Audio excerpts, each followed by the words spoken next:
Hello guys, स्वागत आहे तुमचं माझ्या ब्लॉगमध्ये. तर आज आज ना आज आज आज आमचा आहे एक्झाम. आणि आज काय माझे कोणता एक्झाम आहे, अभ्यास कोणीच नाही. हॉस्टेलवरती मीच आहे, सागर गेलाय घरी, बाकीचे मित्र आहेत. तो एक गेलाय पुढं काय माहिती. एक आहे तो नाश्ता करतोय.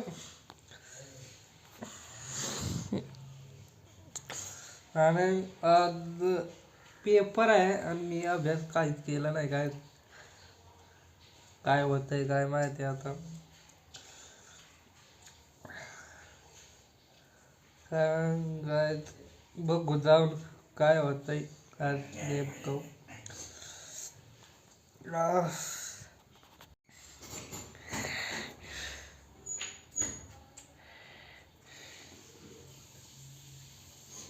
सो काय आजचा ब्लॉग मी इथे सेंड करतोय, कारण मी काय ब्लॉग काढला नाही थोडा पण. त्यामुळे आजचा ब्लॉग मी इथे सेंड करतो. भेटू नेक्स्ट ब्लॉगमध्ये. तोपर्यंत बाय बाय.